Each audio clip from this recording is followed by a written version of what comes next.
the Alpha Training Podcast with JR, Mike, and RJ. Shall we begin? Welcome to the Alpha Training Podcast. We're here with Andrew. Mr. Andrew is a PT. Why don't you tell us a little bit about what you do? So, because you have a long list, I don't want to kind of go through it. It's a lot. All right, so let's just go sports-related stuff and keep it simple, and maybe we can open the other cans of worms as we go. Cool.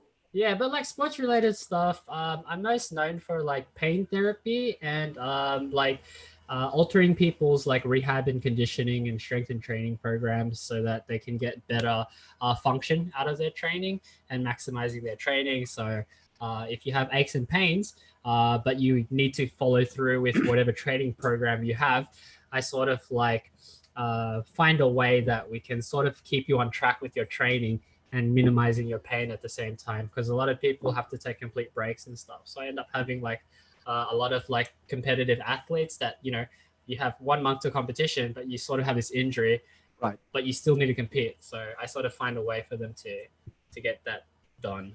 Yeah. Awesome. Yeah.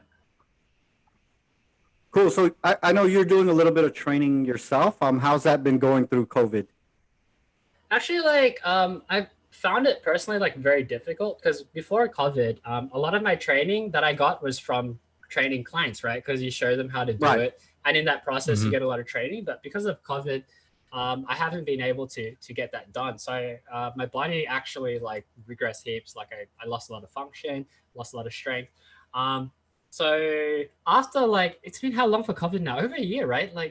Yeah, over a year. Yeah, I found after 6 months, it was really challenging. So when I would try to do things that I could before, I just couldn't do it. So I really had to take it back to basics and back to the first step. And what I went and did was I just went out and bought a secondhand bike and started riding the bike around to do my daily tasks.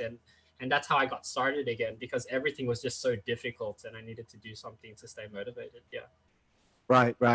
So in terms of training, since you kind of were saying you started all over again, what advice would you have for guys that are kind of either returning to training or thinking about starting training, especially now especially with COVID going on? I guess most guys are training from home, right? Yeah, I think all of us can relate. The hardest thing is knowing where you were before, and now you're comparing yourself to who you were that time, and it's very demotivating. But luckily for me, or unluckily, I'm a very sickly person, so I always end up in hospital. So I always lose my training process. So I went through this so many times before. And the easiest thing for me is, like I said before with the cycling, is just to take it one small step at a time. And you brought up the cooking thing earlier. So I started, just trying to be healthy, one step at a time. So I have a lot of time on me now. So I might as well start with making my own food. It's more healthier. I get to save money that way. And just doing easy things that you can do at home. Even if you're not training and you feel tired, get some stretching in, I see a lot of online people on Reddit and stuff finding accountability buddies that are gonna become friends with, and just remind each other to train and stuff, and just to take it simple and one step at a time. And I think that's probably the most important thing to start off with. Right. Okay. Oh. So yeah, go ahead. You were saying? All right. Well, I was gonna ask so what's your advice for that? Or sorry, other than that, what are some things to avoid or be careful when you start off and you're just training at home? A lot of people rush into it, right? So they go into they're oh, I lifted whatever 150 kilo deadlift before COVID, and now a year later they try to do the same thing.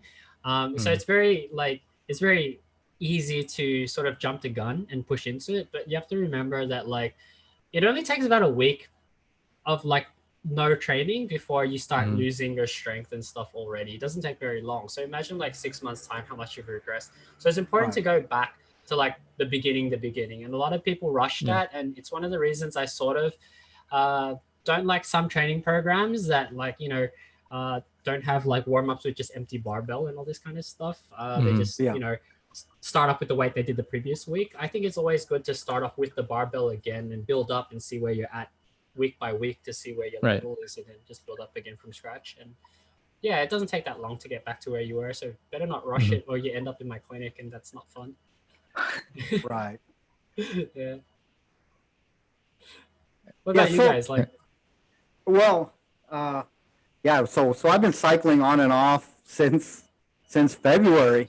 I cycling? Think, What kind of no, cycling? cycling like workout cycling since Yeah, February. right. Right. So I started off pretty intense because we were all coming off of having access to a gym, right? So Right. Yeah. I was able to kind of transition a little bit of that intensity to home workouts. Yeah. But I think really what most people are, I guess, dealing with is after 3 or 4 months, it's like, I don't know if it's burnout or just maybe boredom, like just being at home, right? So Yeah. it's like 3 months on, and then like I'm a month off, and then it's like you're starting all over again. So that's really kind of been, I guess, where most people are at. To a point, like even for myself, like I've had to, like, in the past couple months, work with a coach just so that I can kind of not have to think about all those other things, like what workout am I going to do, or how to be accountable, right? So for me, it's been it's to a point where like there's almost no motivation to like just work out by myself at home, right? I'm trying to find like different things to do now. Literally, it's like wherever I can find that like little, the thing that's going to get me to kind of take that action, because I can't remember where I heard this, but like it was basically the quote that kind of stuck out to me was like, motivation comes from action, right? Not the other way around. You need to start moving, and that's what's going to get you motivated to keep moving, right? So that it's been on and off for me for a year, especially with Manila being locked down for so long, right? Yeah. What about you, JR? How have you been kind of coping with? Well, before, like, for the first year of pandemic, I was really doing kettlebell only because I didn't have enough space to do like a barbell work or anything. Yeah, you came to my clinic to do some barbell work, actually. Yeah, like I had actually had to visit Andrew just to like touch a barbell, and I miss it so much. But other than that, like I tried to find motivation by competing, and like I had Coach Reg help me out too. Yeah. And now that like I'm in another space, I get to do barbell work, but I'm still feeling a little burnt out out of like every COVID once in a while. Right? Yeah. So this is just being stuck at home, not being able to go to the gym to see people or like see the same equipment and stuff like that. It sucks, but like I'm trying to push through it. Right. Yeah, I think that's the thing. Like when you're motivated, you can train just by yourself. You can train with anything. You'll find inspiration anywhere. But it's really when like when the burnout hits, that's when you really need your friends there to help you keep you going, and that's when it's really important. And I think that's when a lot of people start falling off because of that like lack of socialization, the lack of exactly. I think that was like I think that's been the appeal for methodologies like CrossFit or class-based community-based workouts, especially people that were exposed to those. I think they're really kind of feeling it a lot more than, let's say, the regular Joe that just maybe hit up the gym 3 times a week, right? I think a lot of people got their motivation from others. So now that they're kind of stuck at home during lockout, it's more difficult for them to kind of get up and do what they were doing before, right? Yeah. Absolutely. Yeah. So it's lucky for me because I work in an industry where I see a lot of injured people, and like the injuries went from like knee injuries, and all of a sudden because of COVID, we're getting a lot of like back pain and stuff because everyone's working from home and all this kind of stuff. Right. So in a way, like when I see people like come in for these problems, it motivates me in a way because I'm like, man, like I'm ending up like this too. Like it's happening to all of Exactly. us, right? Because Yeah. you have to represent what you're doing, and you see these people come in, and you're like, I know exactly what's happening to you. So yeah, so in a way that's why I still stretch periodically, even though I don't physically like do strength work or something. It still motivates me to stand up from my desk every hour or two if I'm working and do like Right. stretches and stuff. And I felt that that's helped me a lot to get back into it, because if I didn't do the stretches, I feel like the lack of movement would have made it so much more challenging. Right. So kind of leading on from that, since you kind of approach the topic of injury a little bit. So what do you do as a PT compared to like what a doctor would be doing? Like what would the difference be? I guess. So like you can kind of break it down. I can answer this well, right? Because like I went to med school for a while and I sort of got bored of it and I left it. But I was seeing like clients and stuff at a time, or patients I should say, during my sort of like rotations during college.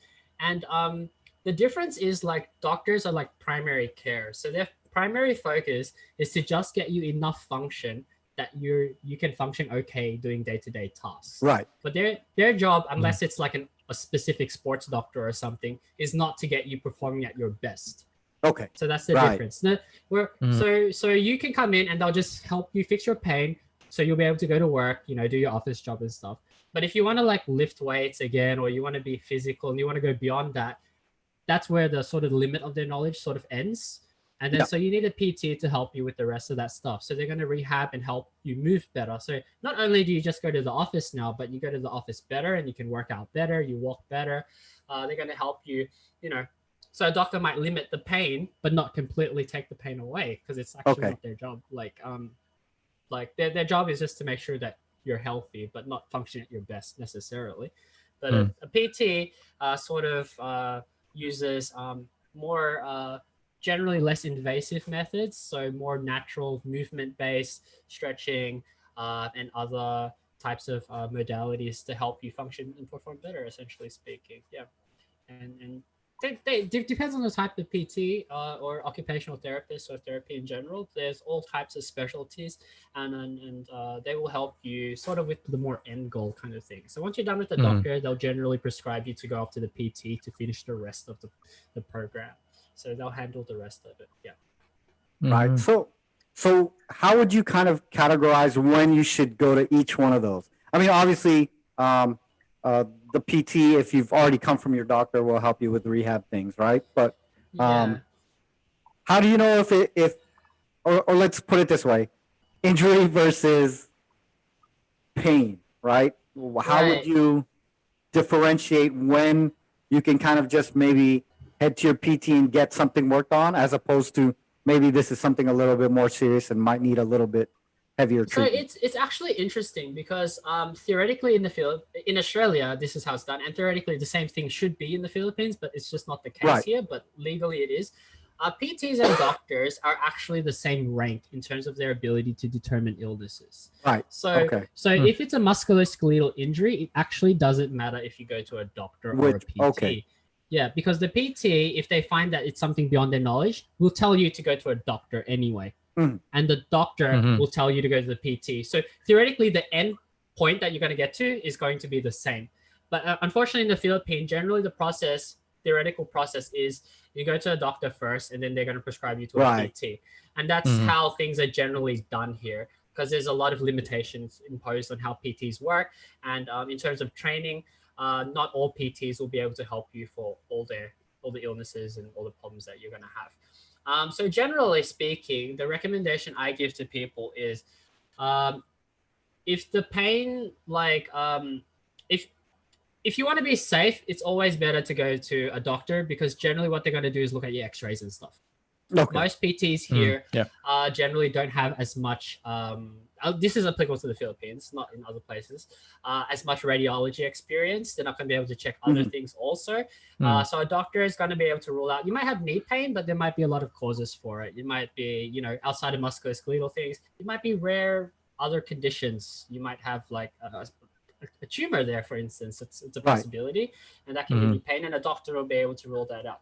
But if you're a healthy, functioning person, and you're, engaging in sports per se, and you can still go to the office and function normally, but it's more that you're a sport, like the level above a normal functioning human being is impaired, then you can go to a PT first.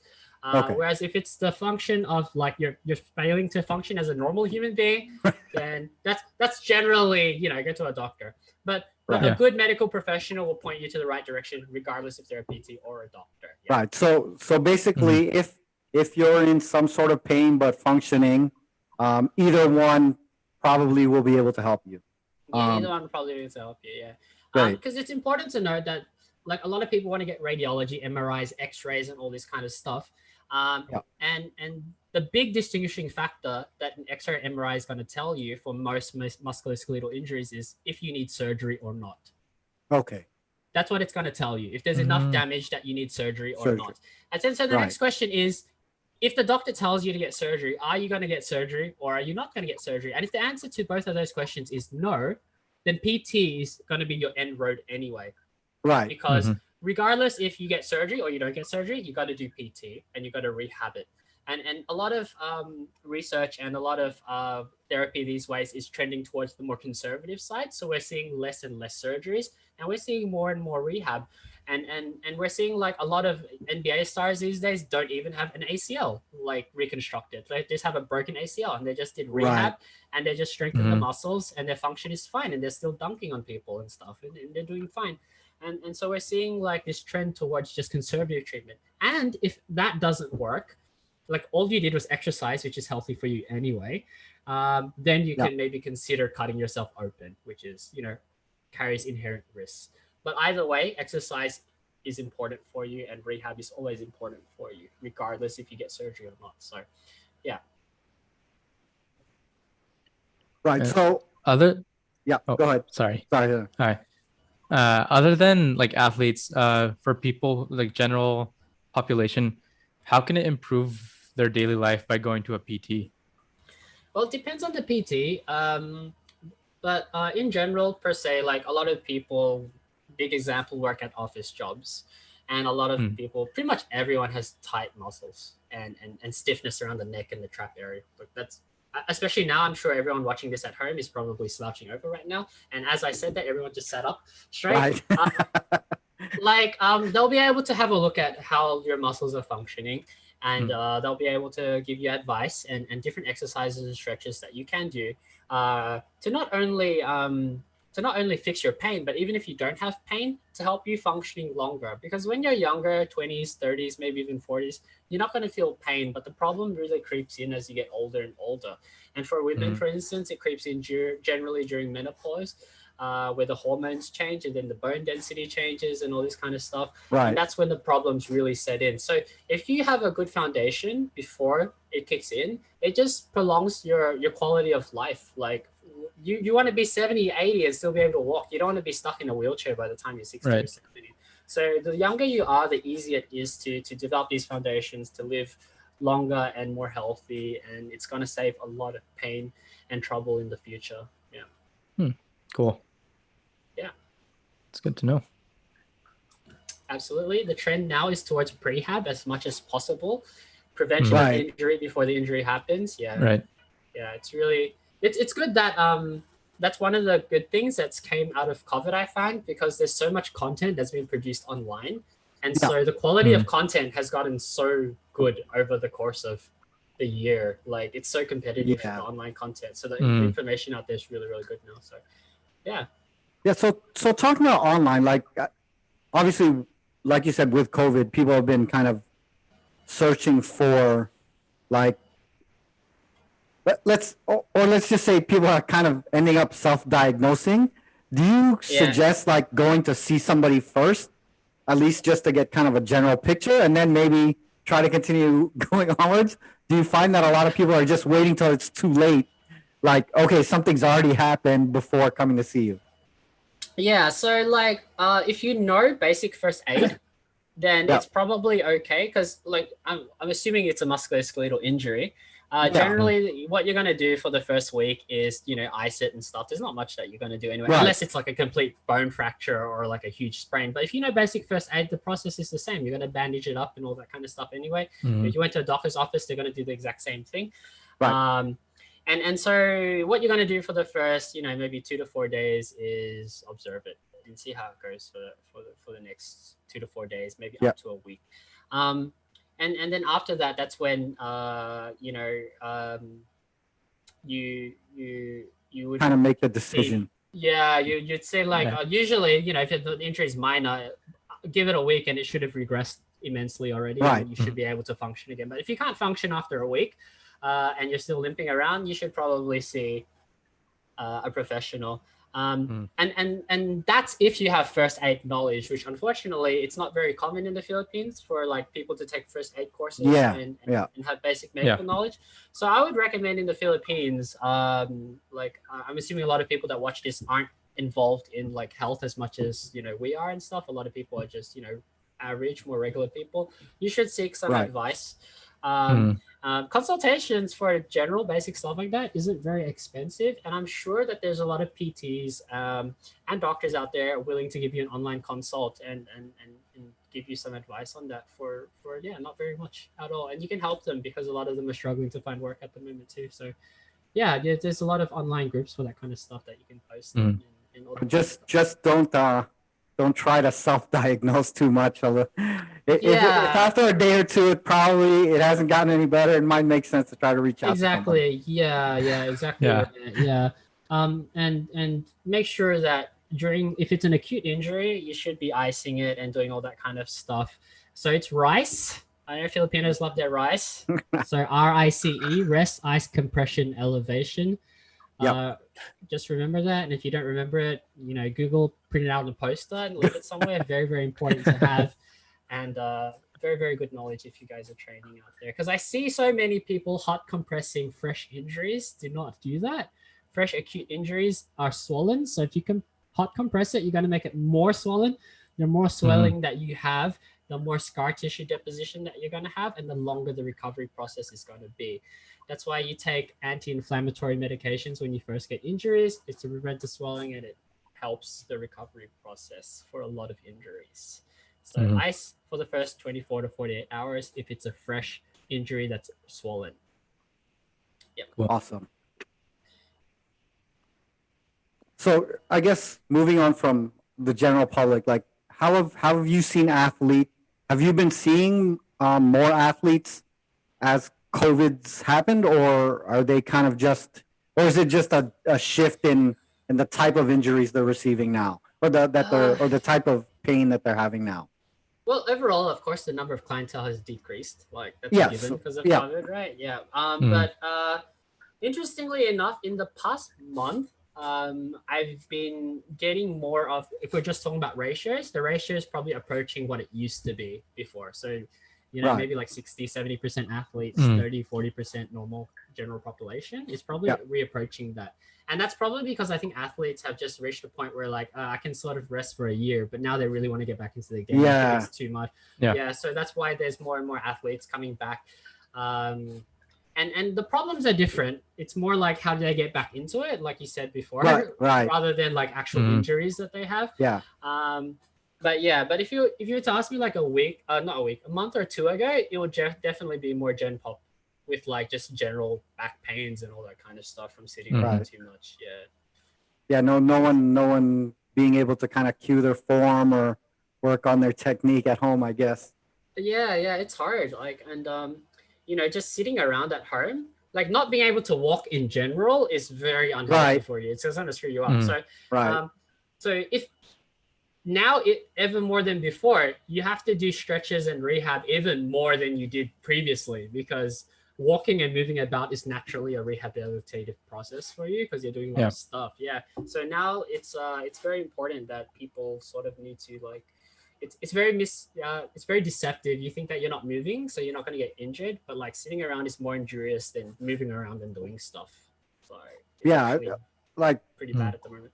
Completely understand. Like I know coming from a Brazilian Jiu-Jitsu background, like when we were training, you're kind of forced to work on your mobility. Now that I've been at home, everything has been pretty tight. Like I've had to really concentrate on mobility as opposed to prior to COVID, when I guess just the general movement of it would get you to a certain point, right? Now you're it's like you've actually taken 2 steps backward Yeah, and then now exactly. you're trying to move forward again. So yeah, it's been pretty difficult, I think, for most guys, and then Yeah. especially Yeah. I would assume athletes that haven't really been as active in their sports as they want to be, right? Especially Yeah. contact sports. Contact sports are non-existent right now, right? So Yeah. yeah, Mm. it's been difficult, I'm sure.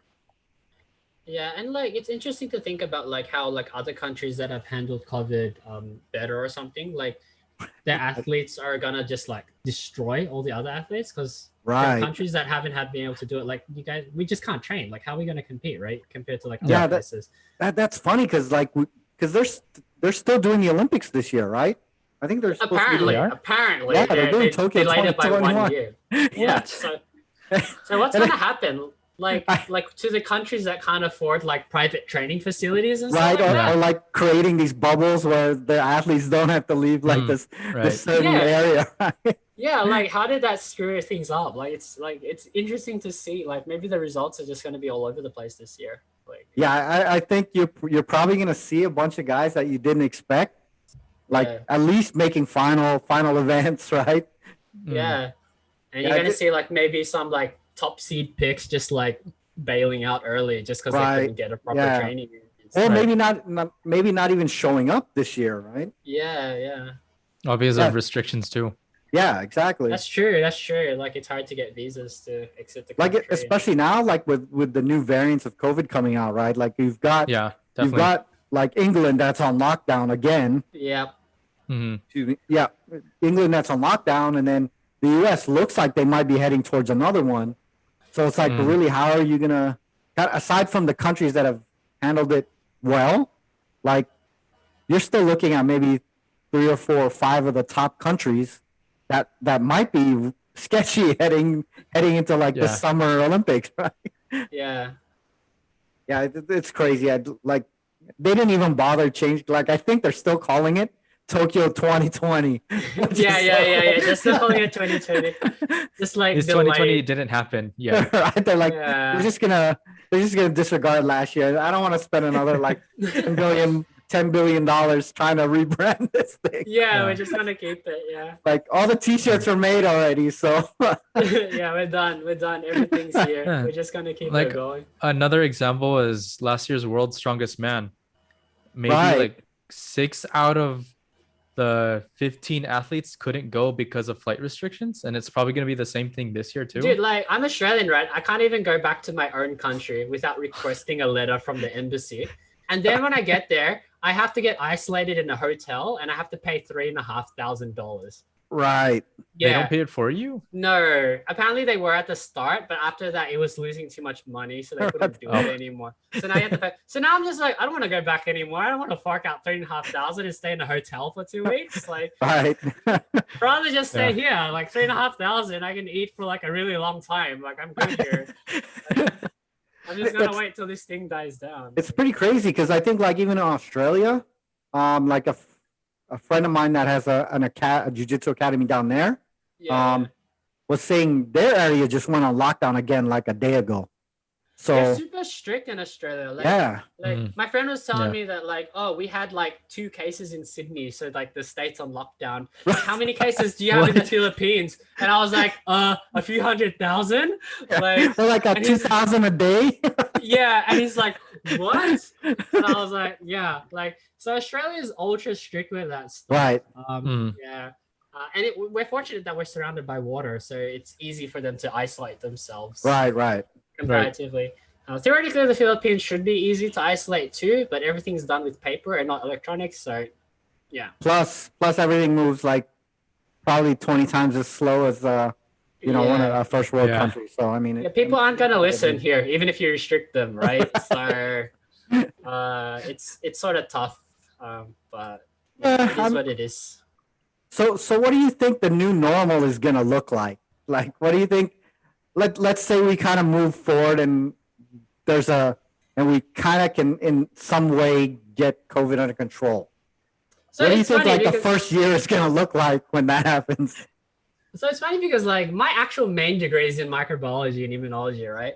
So Right. like when COVID came out, I predicted all this was gonna happen. When people are like they're gonna make a vaccine, I'm like, it's sort of not going to work. It might work, but then it's a coronavirus, and they mutate Right. a lot by their nature. So you're just going to get a Yeah. bunch of strains. So if ever, it's going to be like the flu, where every year you have to get like a yearly thing. Eventually, Yeah. when it evens out, they're Mhm. probably going to pick the strains that are most common, and you're going to have to get a shot every year or something Right. like that.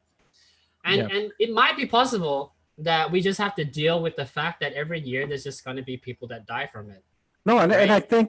think that's the funny thing. Like we haven't really seen a big push for treatment. Like we've seen a push for vaccine, which of course Yeah. is understandable. But you would be thinking like, on the other hand, maybe it might make sense to be working on a treatment at least. So if people do get it, right, there's a way to Yeah. kind of lower But the it Rather is than it quarantine is and so stuff. hard. Like it is so hard. I remember when they came out with the treatment for flu. Like they have to like engineer it. Right. Because to treat viruses is different from bacteria, because when you're treating bacteria before, Right. they found like natural compounds and stuff that naturally kill Mhm. bacteria. Before viruses, they have to like engineer something that works. Yeah. And they have to engineer something that works even if it mutates, which is tremendously hard to do.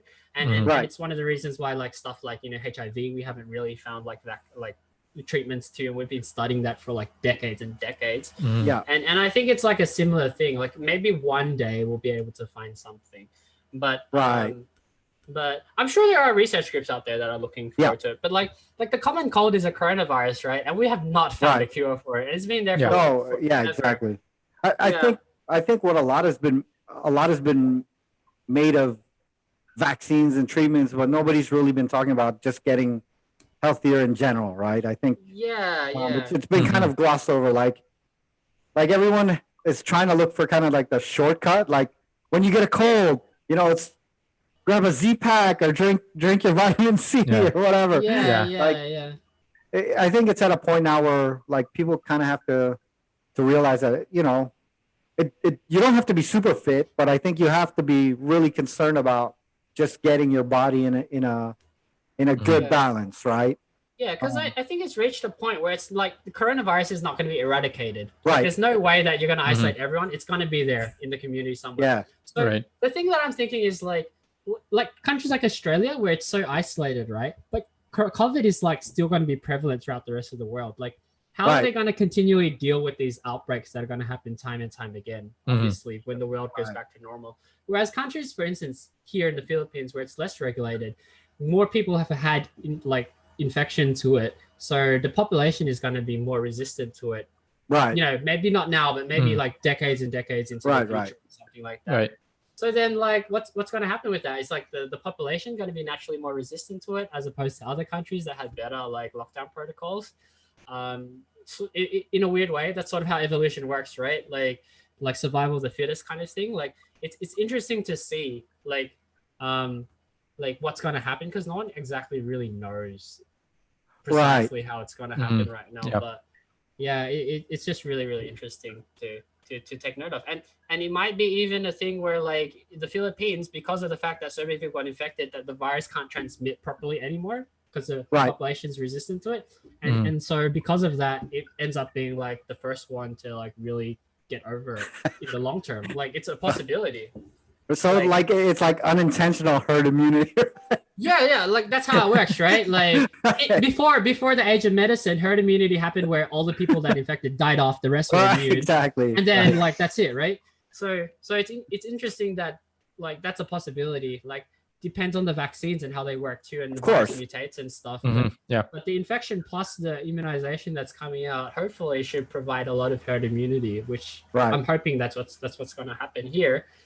If not, that's a waste of a lot of lives. Right. Because a lot of people did pass away here, unfortunately. But Mm. I think like maybe that's something that will come out of it. Yeah, I think also if you notice, just I guess being a third world country, just the amount of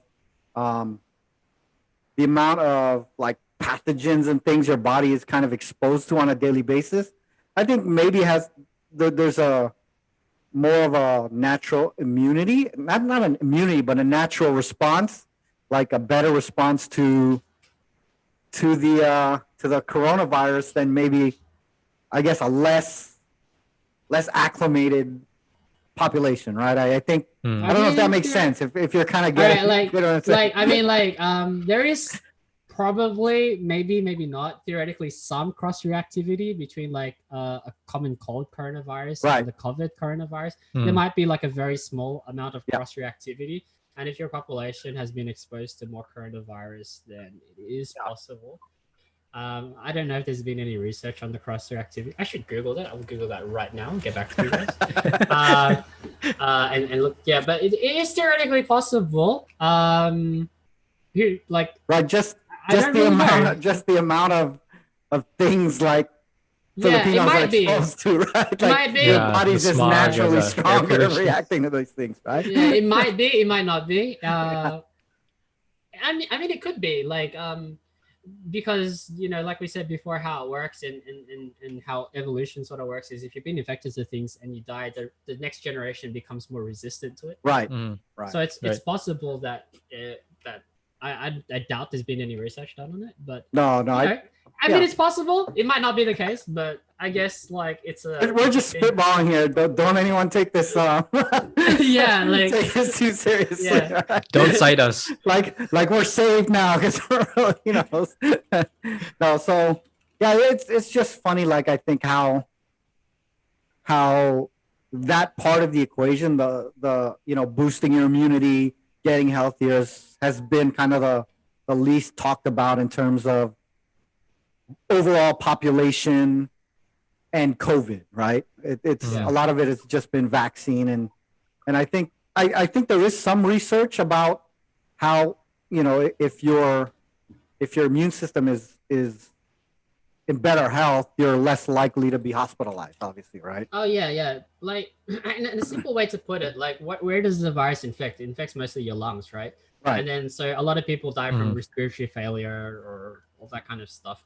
Right. And so how it works is if it destroys like 80% of your lung function or whatnot, and then you don't get enough oxygen to the rest of the body, then you're gonna have problems. Like there are Right. other problems that you can have, like immune reactions and stuff. But let's set that aside. Right. General people will probably die from a lack of lung function, taking one piece of the puzzle. And so if your lung function is better, you have more of a reserve, right? So if you lose more of your lung, you can survive through it just because you Right, have right. better lung function. So Right. it's always important to be more healthy. Like obviously you have more reserves for you. Right. And that's why older people have problems because they don't have that kind of reserve capacity and healing capacity that young people do. And obviously just being fit and healthy, by definition, being healthy means that you have Well, more of that reserve. Yeah. Right. Yeah. Yeah, that's pretty insane. I think that's definitely a conversation that needs to be had.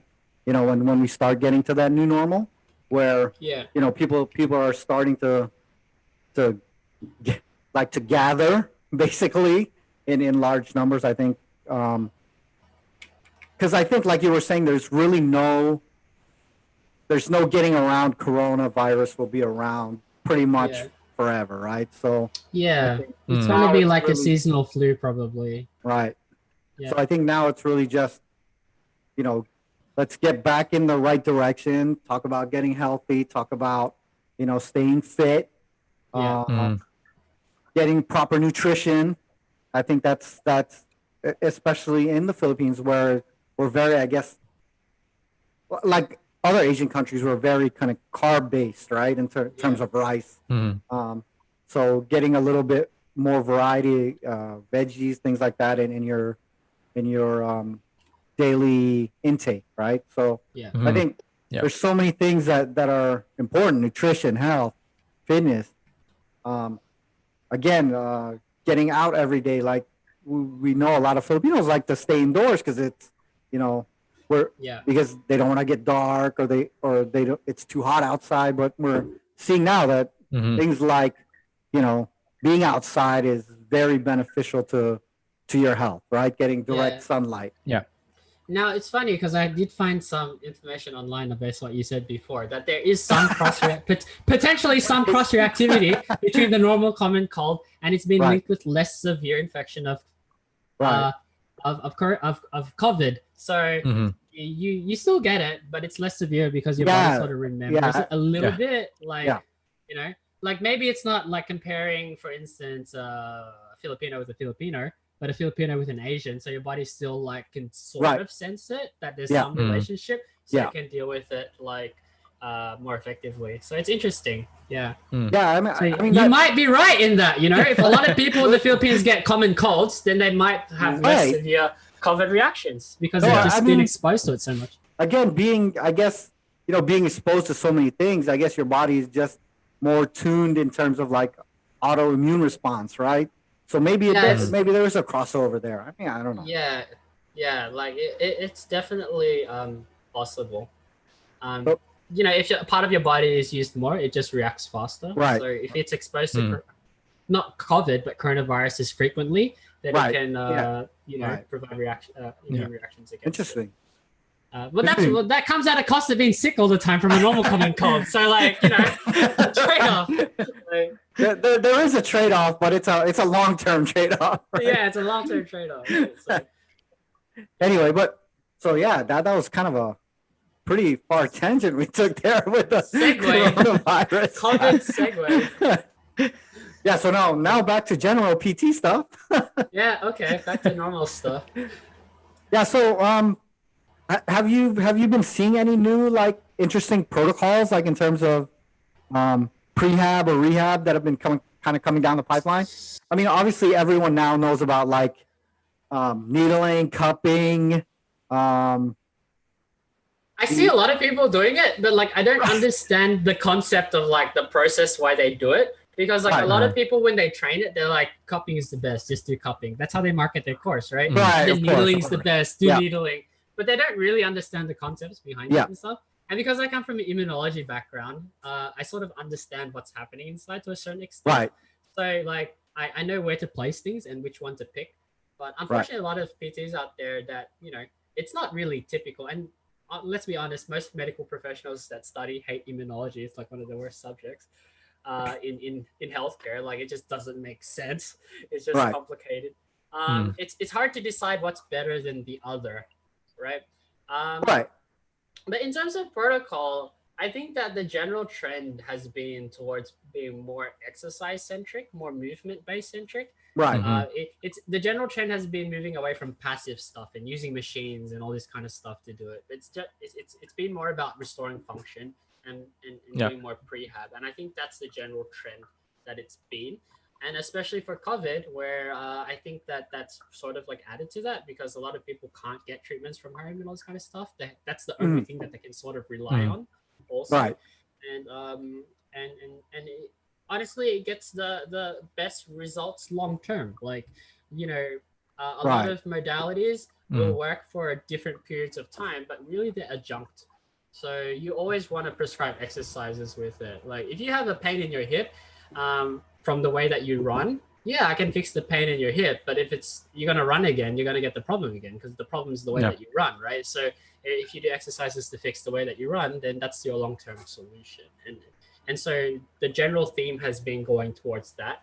But that also requires a lot more expertise on behalf of the practitioner. So hopefully, especially in the sports scene, we're seeing it grow a lot more as, especially in the Philippines, more people are taking more interest. Because there's sort of like a stigma towards sports here to a certain degree. I feel like some parents are like, it's not really a proper like career path and stuff like that. Right. But these days it's starting to trend more towards mainstream, which is really good because the more mainstream it is, the more good information we can get out there and the higher quality that we can get out here, which is really cool.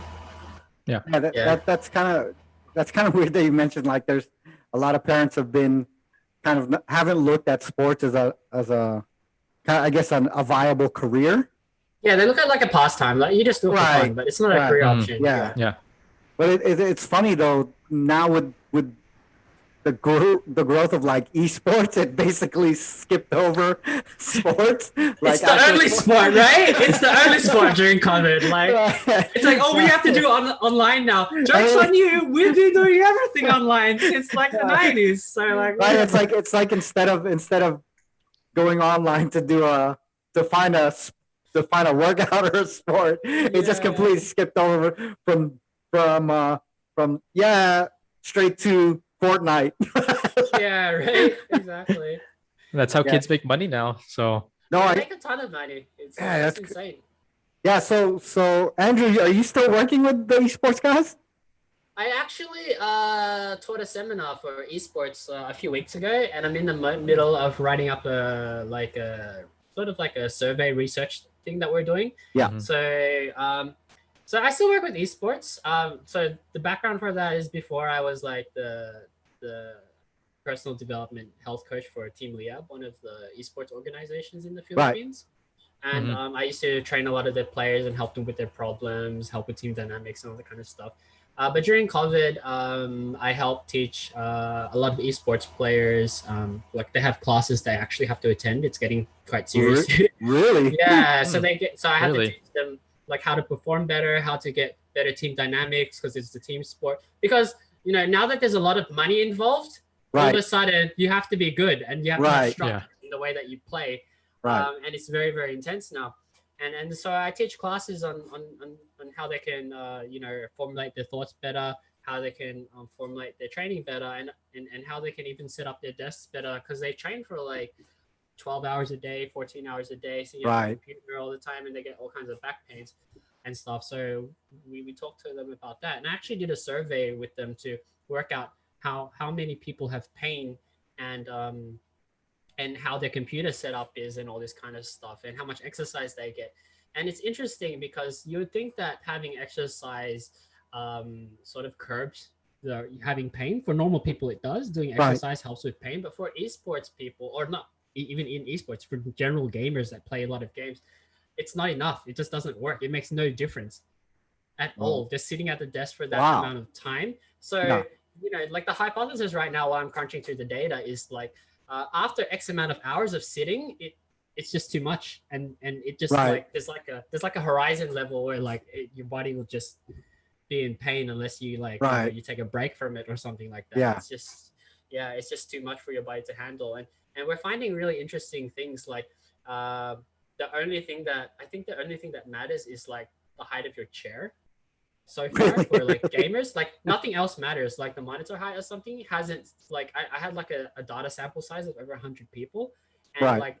like the position of the keyboard, the monitor, the height of the table and stuff didn't really make too much of a difference, but like the height of the chair for some reason made a difference. Huh. Looks like we So lost JR for a second there. we lost the JR. Yeah, I So think it's let's see really if he comes back on. But it's really Go ahead. interesting that we see that because there's so much ergonomic furniture coming out and they're selling Right. it for so much, but it might be possible that like it doesn't make as much of a difference as we think. Yeah. Granted the amount of time that you spend on it. Like before, if it's just an office day, 8 hours only, and after that you don't have to deal with it, it's fine. But if you're Right. sitting for more than 8 hours, 12 hours, 14 hours, it could be possible that no matter your setup, it's not going to be good enough, and we might have to prescribe things like standing desks and changing positions and stuff that might be more effective than Are- furniture. Are you Hmm. starting to see kind of or are you starting to kind of try to preach a little bit more, getting up every hour and actually moving, or I've always been preaching that. Like I mean, I play a lot of to- games, and I know. to the esports guys? Are you noticing that that's being helpful in terms of like just because like you were saying, they're sitting literally 12 hours a day, right? Yeah, and like it definitely helps them, but it's so hard because a lot of them like have zero health and fitness background. A lot of them are very young also. You have to remember that a lot of people that play games and Yeah. gaming professionally retire by the time they're mid-20s. A lot of the time they retire by then. So a lot of them are very young and stubborn, and that's just how kids are. And they're bulletproof at that age, right? They don't really care. It's not until like the Well. mid-20s where the problems set in. So it can be very hard to get through their heads a lot of the Right. time.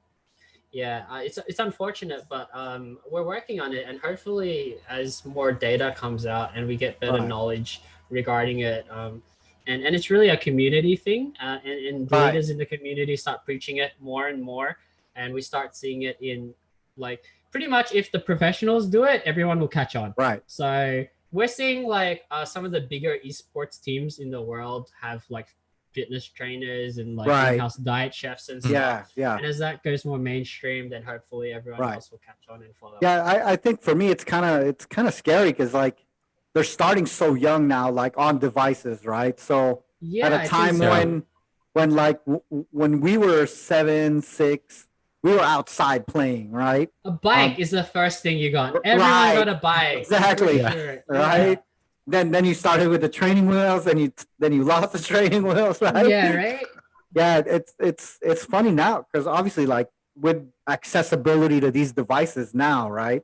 I mean, Yeah. starting as young as who YouTube's highest grossing guy was Ryan. This kid Ryan makes like $20 million a year doing like toy reviews on YouTube, right? So Oh, right, yeah. right, it's pretty insane just seeing kind of that the shift from before where like go outside, play, you come home when the sun goes down, right? That was kind of Yeah. thing before. Yeah. Now it's Yeah, like and- everyone's like on their device, like 2 years old, they're on a iPad. They're already on an iPad Yeah. or something. Yeah. Right. Yeah, and Pretty like crazy. yeah, like people are like esports isn't like a real career and all this kind of stuff, but I think COVID put everything into perspective that like sure. online is the only true stable thing. Right. No matter how much the world goes to shit, the internet lives on. Right. Yeah, Right. and so Yeah. when careers didn't exist anymore because of COVID, everyone went to online, right? They started Right. selling stuff online. They started doing Right. everything online. So Right. I It's think just it's really interesting to see, right? When like yeah. I'm kind of waiting to see when the scale starts to tip more towards a balance, right? Because obviously Yeah. with COVID, Yeah. everyone's at home and but you pretty much have no choice. You're looking at a screen somewhere, whether it's for work, whether it's for entertainment, right? Basically, it's some device you're attaching to the internet and then using that to kind of even like this podcast, right? I mean, currently we can't be in the same room, so it's kind of been the substitute for social interaction for the past 12 months. So, I mean, I don't think we can get away from the fact that like devices are here to stay. I think we've accepted that. I think now it's just interesting to see when the dynamic hits a better balance, right? Yeah. Mm-hmm. Yeah. And Yeah. like talking about that kind of stuff, because it's so new and technology is so rapidly developing from like the rehab side, like it has Right. it's trailing right now. And so that's one of the reasons why I work very closely with esports, because I'm looking at working with people to educate people on how to prevent the injuries, because the first generation is going to be the one that suffers the most. All these gamers, they had no one to tell them that gaming was bad. The next Right. generation will see it, but right Right. now this generation is sort of like screwed.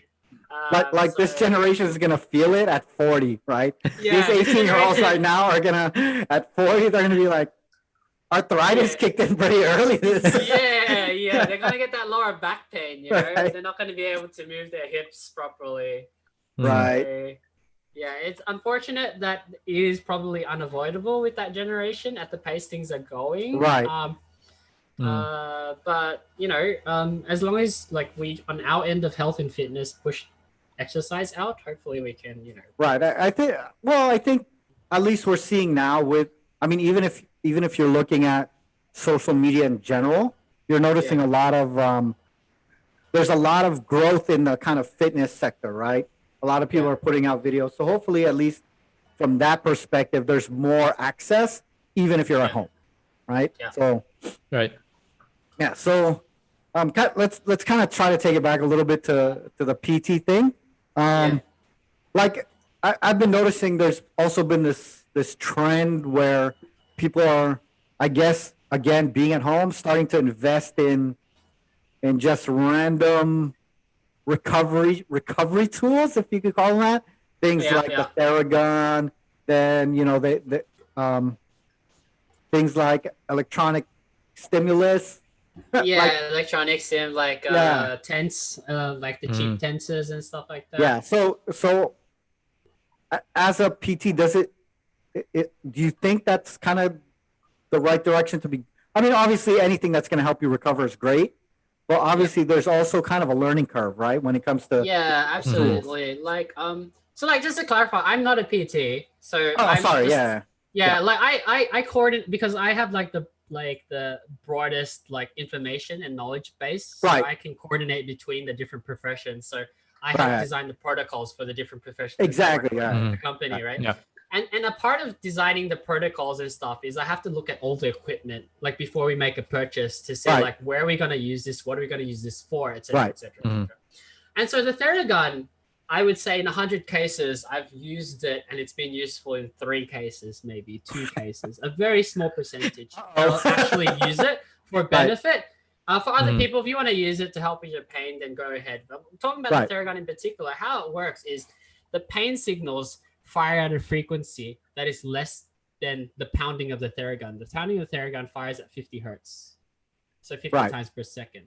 From the top of my head, I might be a little bit off. It might be 60, but 50 or 60. But the signal of the pain is less than that. So what it does is it overrides the pain signal. Right. Therefore, it stops your feeling of pain. Right. For the next 15 minutes. And then it comes back because that's how it works.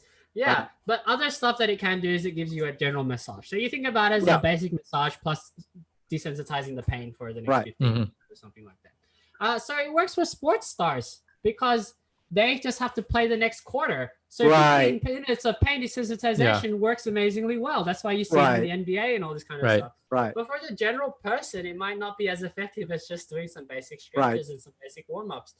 And so I've used it in very like rare circumstances where I have to teach them how to move properly in my 1 hour session, but they have too much pain. So I can use it to desensitize the pain a little bit so I can teach them how to move. And when I'm happy with the way they move, I can send them off. Yeah, so there's been a very few like actual use cases where it's been like I had to use that tool out of all the other tools. Like that was the one I had to use. And when you look at things for TENS, it's the same thing. Like the TENS works theoretically. It's not meant to make the muscles thump. If the muscles are thumping, you have it turned on too high. Right. For pain killing, the muscle thumping is a different type of stimulus. It's meant to feel like tingling electric feeling spreading up your nerves. That's how it's meant to be configured theoretically, but of course everyone chucks it on so it starts thumping your muscles. And what it does is it's a similar thing. By stimulating the nerves, it helps desensitize the pain for usually half an hour, maybe up to 2 hours. For some people, if you're lucky, a day or two. But the thing is, after a few weeks, if you use one particular setting, your body will become accustomed to it and it's not going to block out the pain anymore. So you have to remember that a lot of these devices are not fixing your primary problem. They're just blocking the pain. And so it's good if you use it in adjunct with a way that fixes your primary problem. Right. If you're doing exercises and you go in rehab, then it's good. Yeah, you have to use that to help with the pain. You get on with your daily life and that's fine. But a lot of people are sort of neglecting the primary problem, which is probably for most people the way you move, the way you're sitting at your desk for too long. Those are generally the problems that you're having, and those should be your primary issue that you need to address. Because no matter how many devices and tools that you buy, if your body is not ready and up to the task, then it's gonna keep coming back, and you're just taking a band-aid solution each time. Right. Yeah. Right. So again, it's one of those things where there's no magic pill like that's gonna. There is not. You know, at the end of the day, I guess it's proper technique and proper and intuitive training, I guess, for your level, right?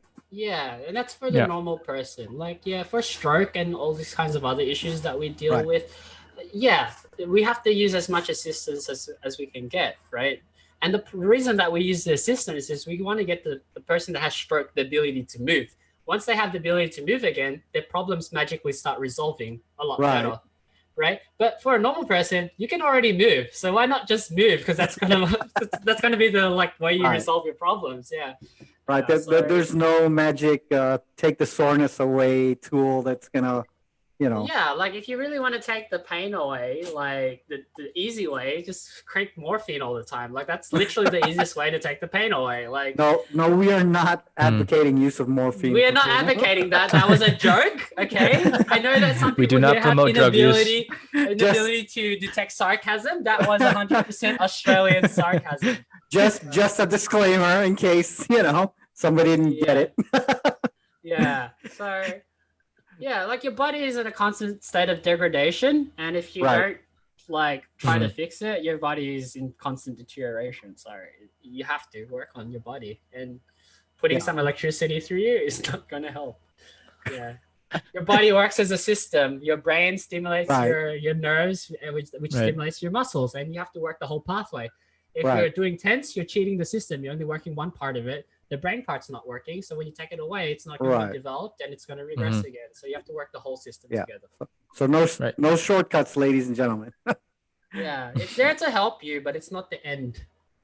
Mhm. Right. Yeah. Awesome.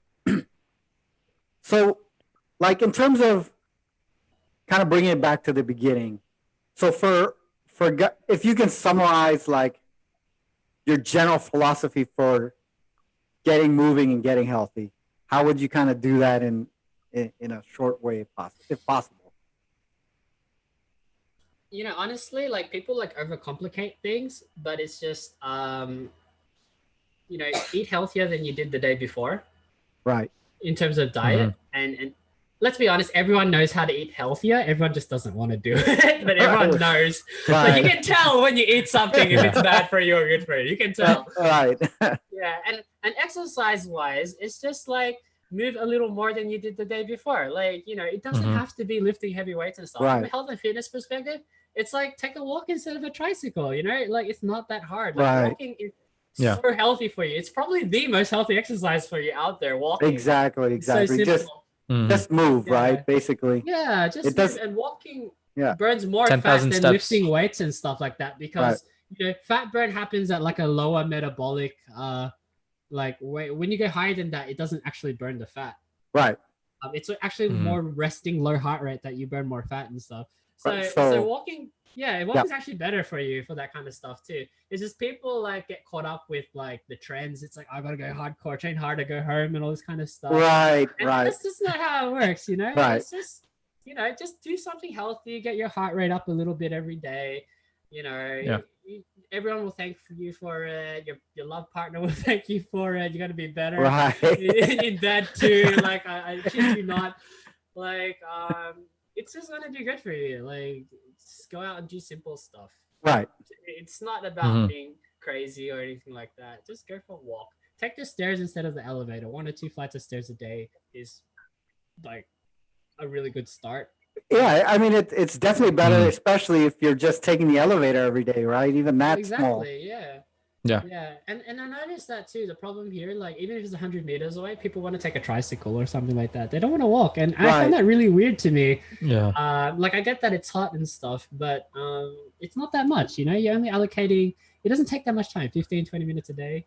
Right. It's not that much, right? And and you notice like so much difference in a month if you just dedicate that time to yourself. Yeah.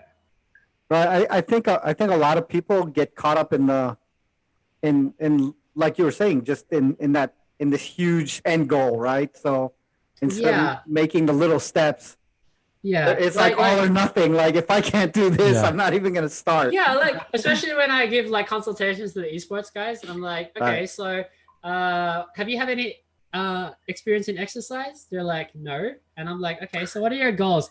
I want a 6-pack. Right. And I'm just like, whoa, hold on, boy. Like, let's take this one step at a time. Yeah. I think a lot of people get confused when you think about kind of that line. If you're looking at your average guy, and then at the end you have like fitness, physique, 6-pack guy, right?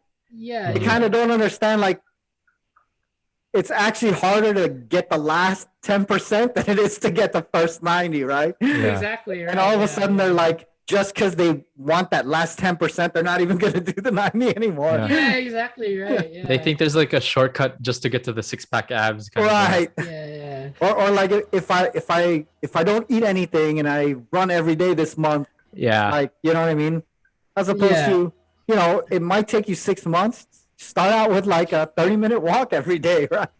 Yeah, and you see that with diets, right? Like people can't stick to diets because they make such drastic changes to their diet. Right. Yeah, and it's just too much, and they last for a month. But they have to understand that like your food is digested by like this bacteria in your tummy.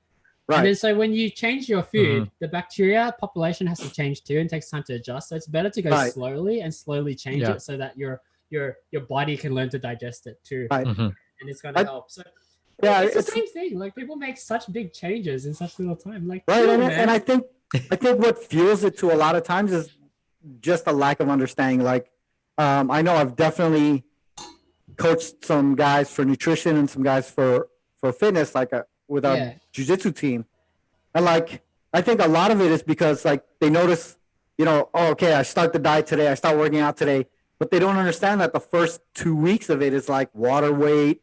You know what I mean? It's just the sugar and stuff, right? Yeah. So a lot of it is like begins after that. The first 2 weeks is like, oh, this is super easy, and then it starts to get incrementally harder, right? Yeah, especially towards the end when people are talking like 6-pack abs. I mean, that's literally getting what, a 10%, 12% body fat before you even see your abs. You know what I mean? Not understanding that if you're at 20 or 15, you're probably good. You know what I mean? Yeah, exactly. Yeah.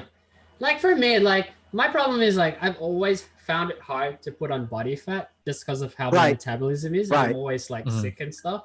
And so for me, like I'm like, you guys, like it's bad to be that low body fat all the time. Right. Like I have issues where like I go running or something like that, and I can feel like my organs are hurting because I don't have enough body fat to like pad the organs when I'm running, and I get like pains and stuff in my organs, and I'm like, it's not healthy to be that low body fat.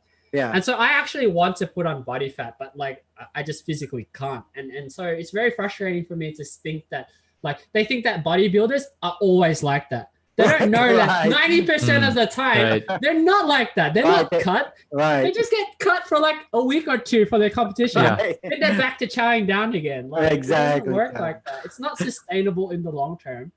Your body makes hormones out of fat. You got to have fat in your body. Right. Like, yeah, it's not about being like ultra shredded. Yeah, I think anything is never healthy. I think like basically the theme of this has been, good things are going to take time, right? There's no shortcuts, whether it's your health because of COVID or whatever the next thing that's coming is going to be, or whether it's getting healthy or whether it's getting fit. I think, it's just being consistent, right? Yeah, that's it. Being consistent, finding good friends to help you with it. It's always very beneficial.